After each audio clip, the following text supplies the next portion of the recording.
ஒரு பசுமையான கிராமம். அந்த கிராமத்தின் நடுவே ஒரு பெரிய பழைய மாமரம் இருந்தது. அதன் கிளைகளில் பச்சை நிறத்தில் ஒரு கிளி வசித்து வந்தது. அந்த கிளியின் பெயர் மீனு. மீனு பேசக்கூடியவள். அவள் அன்பாகவும் புத்திசாலியாகவும் இருந்தாள். ஒவ்வொரு காலையும் வணக்கம், வணக்கம் என்று கூவி அந்த ஊரின் மக்களை எழுப்புவாள். மக்கள் அவளை நம்ம ஊர்கிளி என்று அழைப்பார்கள். அதே ஊரில் ஒரு சிறுவன், கதிர். அவன் 10ஆம் வகுப்பில் படிக்கும் மாணவன். இயற்கையை மிகவும் நேசிப்பவன். அவனுக்கு பறவைகள், விலங்குகள், மரங்கள் எல்லாம் தோழர்கள் போலத்தான்.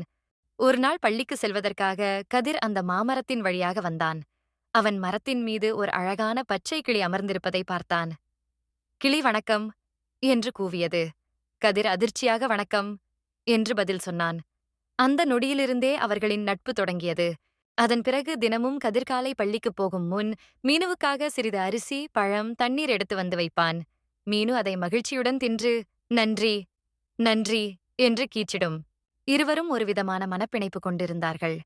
கதிர் சோகமாக இருந்தால் மீனு அவன் தோளில் அமர்ந்து கீச்சிடும். கதிர் சிரித்தால் மீனுவும் சிரிப்பது போல கூவி மகிழும். ஆனால் ஒரு நாள் பெரிய புயல். மழை கொட்டிக்கொண்டே இருந்தது. காற்று பலமாக வீசியது. மறுநாள் காலை கதிர் வழக்கம் போல மரத்தடிக்கு சென்றான். அங்கே மீனுவின் கூடு கீழே விழுந்து உடைந்திருந்தது. கிளி காணாமல் போனது. கதிரின் மனம் துக்கமடைந்தது. அவன் மரத்தைச் சுற்றி அருகிலிருந்த புதர்களைக் கண்டு தேடினான். இறுதியில் ஒரு சிறிய மூலையில் மீனு நனைந்து நடுங்கிக் கொண்டிருந்தது. கதிர் மெதுவாக அதை பிடித்து தன் வீட்டிற்கு கொண்டு சென்றான். ஒரு சிறிய கூடைப் பெட்டியை எடுத்து அதில் வைக்கக்கூடிய புதிய குடிலை செய்தான். அதற்கு மென்மையான பருத்தியையும் சில இலைகளையும் வைத்து வெப்பமாக வைத்தான். சில நாட்களில் குணமடைந்தது. பிறகு கதிரின் தோளில் ஏறி கதிர் நன்றி என்று சொல்வது போல கீச்சிட்டது. அந்த குரல் கதிரின் இதயத்தையே உருகச் செய்தது.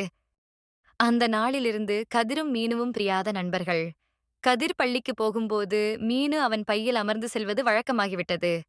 பள்ளி மாணவர்கள், அதோ பாருங்க, கதிர் பையனோட கிளி வந்திருக்கு என்று ஆச்சரியப்பட்டனர்.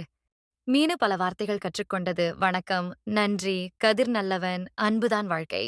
அந்தச் சொல்கள் கிராமத்திலேயே பிரபலமானது. ஒரு நாள் ஆசிரியர் பள்ளியில் சொன்னார், மனிதனுக்கும் பறவைக்கும் இடையில் உள்ள எல்லையை அன்பு மட்டுமே கடக்க முடியும். கதிரும் மீனுவும் அதற்குச் சான்று. அந்த நாளிலிருந்து கிராமத்தில் எல்லோரும் பறவைகளுக்கு உணவு, தண்ணீர் வைக்கும் பழக்கம் தொடங்கியது. மீனு மகிழ்ச்சியாக பறந்து கொண்டே இருந்தது கதிரின் அருகில். மொழிகள் வேறாக இருந்தாலும் மனம் ஒன்றாக இருந்தால் நட்பு எப்போதும் மலரும்.